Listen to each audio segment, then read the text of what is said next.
everyone, welcome back to Suhani's Music. My name is Suhani, and in today's video we are going to be having a Bhagavad Gita meaning session. First, I'm going to start off with Mahaganesha Pancharatnam. Mahaganesha will give blessings on all of us. Then I will continue and talk more about the Mahabharata and Bhagavad Gita. After that, I will recite 12th chapter and give the meanings in the next session. So let's get started!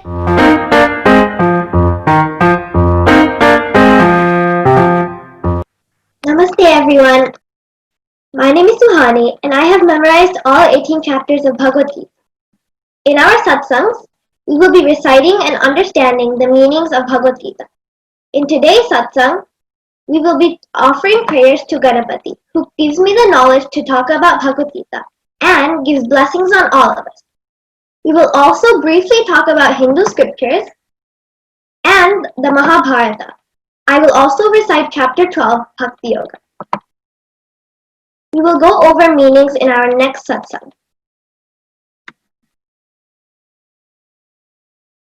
Ganesha Pancharatnam is composed by Sri Adi Shankaracharya, approximately in the 8th century, who praised Ganapati by presenting these shlokas as 5 jewels.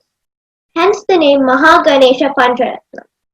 One who reads the Mahaganesha Pancharatnam with devotion every day and recites this in the morning, keeping Mahaganesha in the heart, will be blessed with complete life with all the 8 wealths, Ashtaishwaryas. Now I am going to recite the Ganesha Pancharatnam.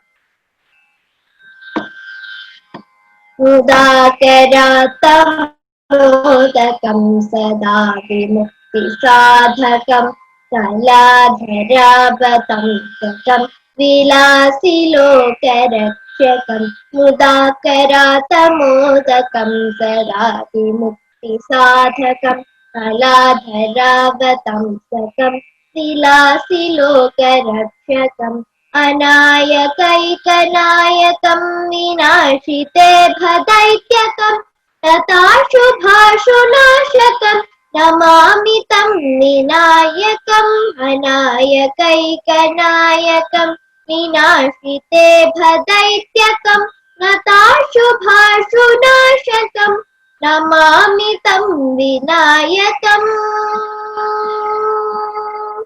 namami tam vinayakam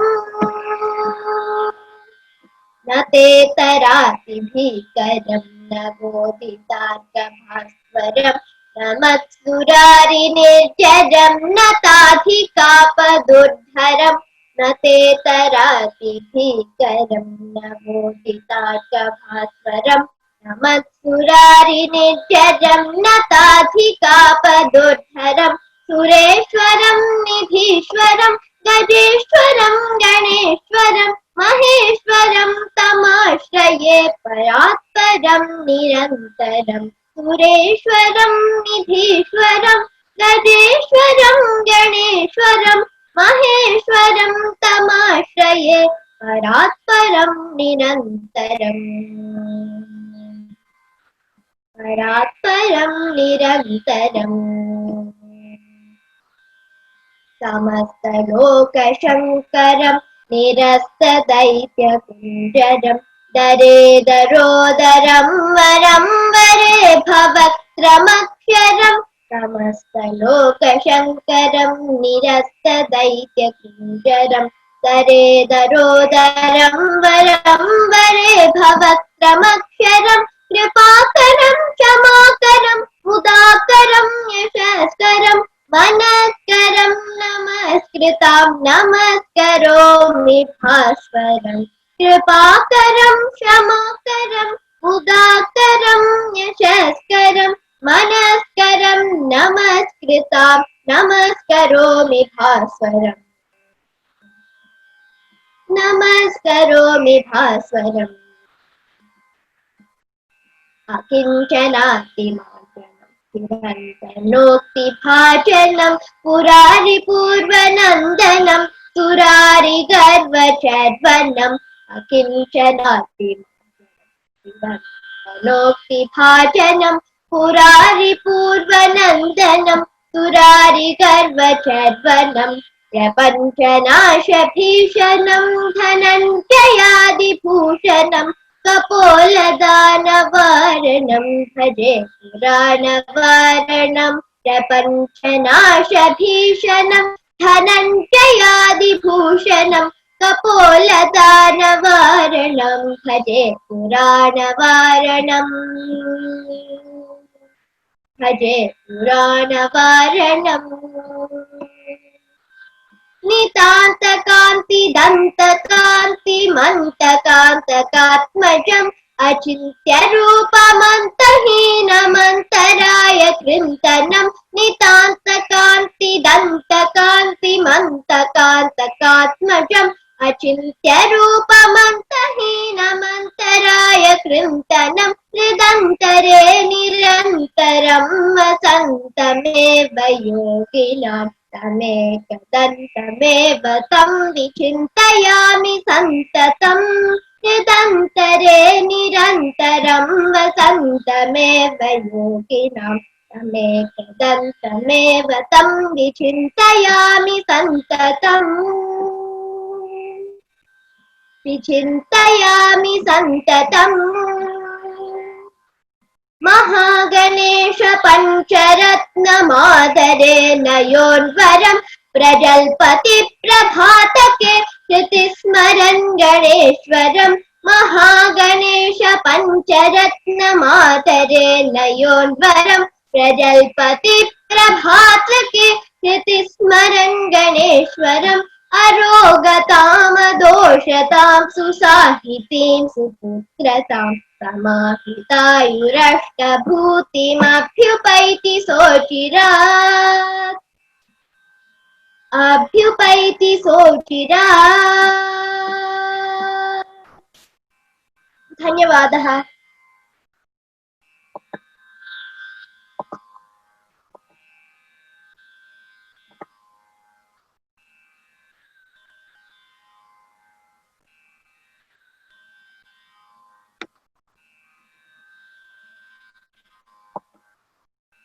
Now let's move on to Bhagavad Gita. I will be sharing the meanings with you as I understand them at my age. I summarize the meanings of Bhagavad Gita by reading books, researching on the web, listening to pravachanams, and discussing with my family. Depending on your age, social situation, and other circumstances, you may understand differently. So, I highly suggest you read multiple books, listen to various pravachanams and bhashayams on Bhagavad Gita, and not depend only on one thing to understand Bhagavad Gita. Now let's learn about the two categories for Sanatana Dharma scriptures. There are two categories for Sanatana Dharma scriptures. They are Shruti and Smriti.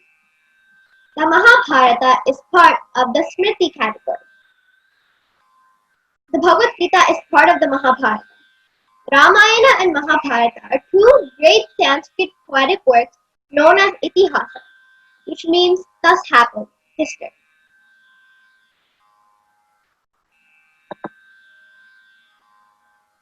The Bhagavad Gita is part of the Mahabharata, which was dictated by Vedavyasa and physically written by Ganesha. Bhagavad Gita appears in the middle of the story of Mahabharata, in Bhishma Parva. Mahabharata has 18 Parvas and a little over 100,000 shlokas with 200,000 plus verses. It was written in Devanagari script. In Mahabharata, it states that it was recited to Janamejaya, who was the great grandson of Arjuna.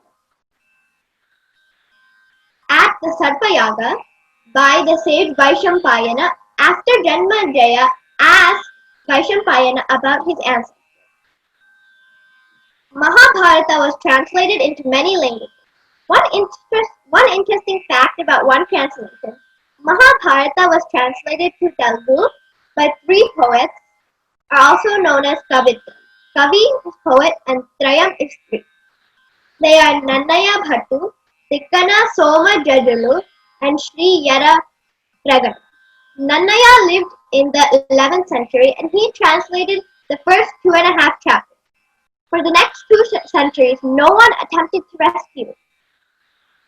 And in the 13th century, Tikkana translated 4 to 18 chapters, but he did not complete 3rd chapter. In the 14th century, Yadapragada completed chapter 3 and half of chapter 2, which was partially completed in the 11th. We will be talking more about Mahabharata and Bhagavad Gita in our next satsang.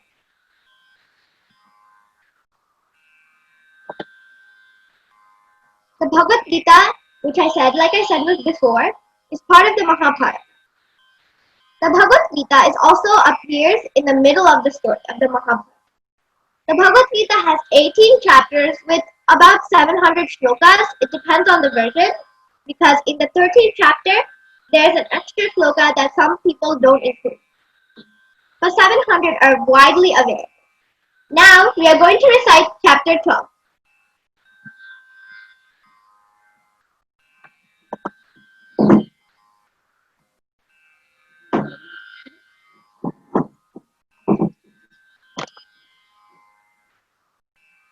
This is my sister Tanvi, who is going to repeat the 12th chapter with me.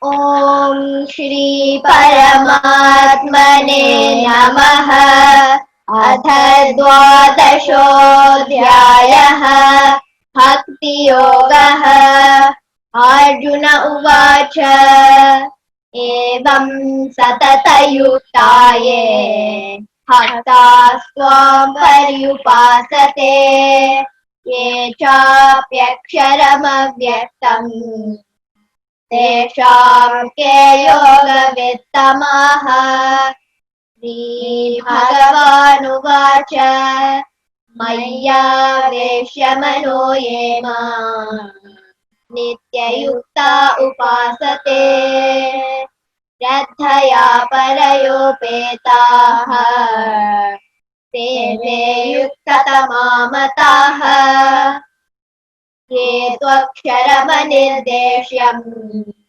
avyaktam paryupasate sarvatra gamachintyam cha utastamachalam dhruvam sanniyam yendriyagramam sarvatra samabuddhayah te prabhuvanti mameva sarvabhutahite rataha क्लेशोऽधिगतरस्तेषाम् अव्यक्तासक्तचेतसाम् अव्यक्ता हि गतिर्दुःखम् देहवद्भिरवाप्यते ये तु सर्वाणि कर्माणि मयि सन्न्यस्य मत्पराः अनन्येनैव योगेन मां ध्यायन्त उपासते तेषामहं समुद्धर्ता